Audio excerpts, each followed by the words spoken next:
Երևանի փողոցներով քայլելիս պետք է դիմակ կրել, բայց ոչ թե վիրուսներից պաշտպանվելու, այլև աղտոտված օդ չշնչելու համար։ Մինչ պատկան մարմինները բնակչությանը հորդորում են խուճապի չմատնվել, մասնագետները ահազանգում են Երևանի օդը թունավոր է։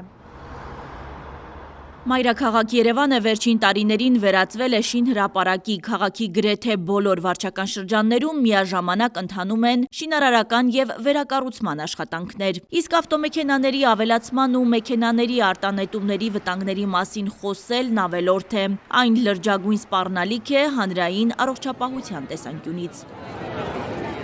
Նոյեմբերի 20-ից 25-ն ընկած ժամանակահատվածում մայրաքաղաքում օդի աղտոտվածության ցուցանիշը նորմայից մինչև 4 անգամով բարձր է եղել։ Խնդիրը նկատելի է նաև Արարատի, Արմավիրի, Արագածոտնի մարզերում և հարակից տարածաշրջաններում։ Բժիշկներ, բլոգերներ, ՀԿ-ի ներկայացուցիչներ ստեղծված իրավիճակի վերաբերյալ սոցցանցերում ակտիվ քննարկումներ են իրականացնում, հնչում են քննադատություններ։ Եթե պետքա բիզնեսներ փակվեն։ Եթե պետքա առանց կատալիզատոր մեքենաները տուգանվեն, եթե պետքա շին թույլտվությունները հետ վերցնեն։ Սակայն Երևանի քաղաքապետ Տիգրան Ավինյանը տեսանյութ է հրապարակել, որտեղ պնդում է, թե քաղաքի օդի աղտոտվածությունը միջին է։ Օդի որակի խնդիրները Երևան քաղաքում ունի տասնամյակների պատմություն եւ խնդիրը բազմաշերտ է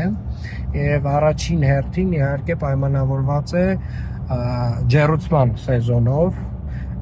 այս մի քանի օրը նաև պայմանավորված է որոշակի հրդեհներով, որոնք որ տեղի են ունենում Հայաստանի Հանրապետության տարբեր հատվածներում, բայց ամենակարևոր եւ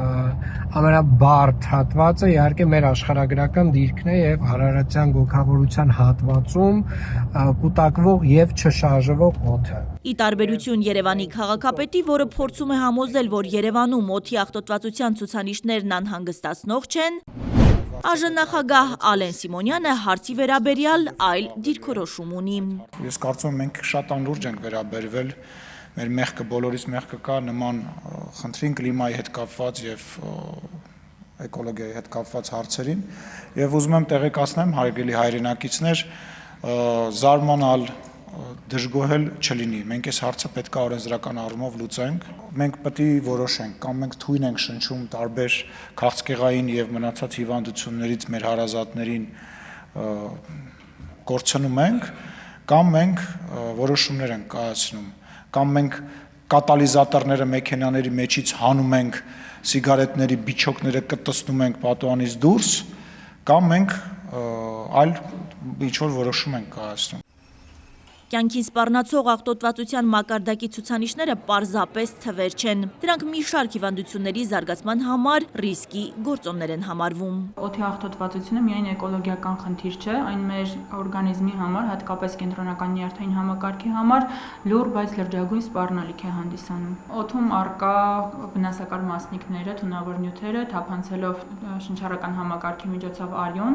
արյան միջոցով թափանցում են նաև արյունուղեղային պատնեշով, ներթափանցելով կենտրոնական նյարդային համակարգ եւ վնասում են նյարդային բջիջները։ Դա բերում է մի շարք հիվանդությունների առաջացնում են մի շարք քրոնիկ հիվանդություններ, դրանց զրացումներ, ինչպիսիք են սիրտանոթային հիվանդությունները, թոքերի քրոնիկ օբստրուկտիվ հիվանդությունը, բրոնխիալ ասթման, հազ եւ այլն, ինչպես նաև ռիսկի խմբեր են հանդիսանում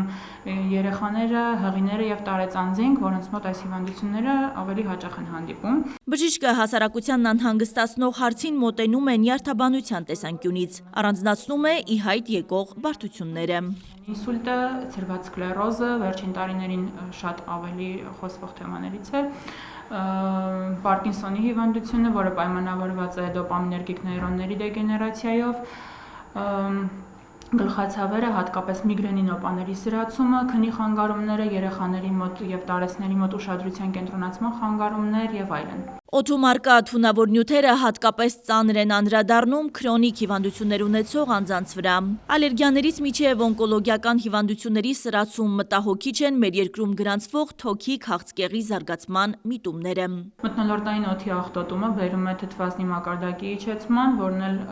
բերում է այս հիվանդությունների ռիսկի մեծացմանը։ Ցանկալի է, որ զբոսանքները ընդհանրապես կազմակերպվի առավոտյան ժամերին 7-ից 9 ընկած ժամանակահատվածում, երբ դեռ օդի աղտոտվածության մակարդակը համեմատաբար համեմատաբար ցածր է,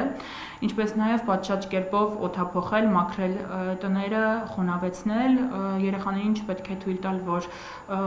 աղտոտվածության ժամանակ երկարատև զբոսնեն դրսում,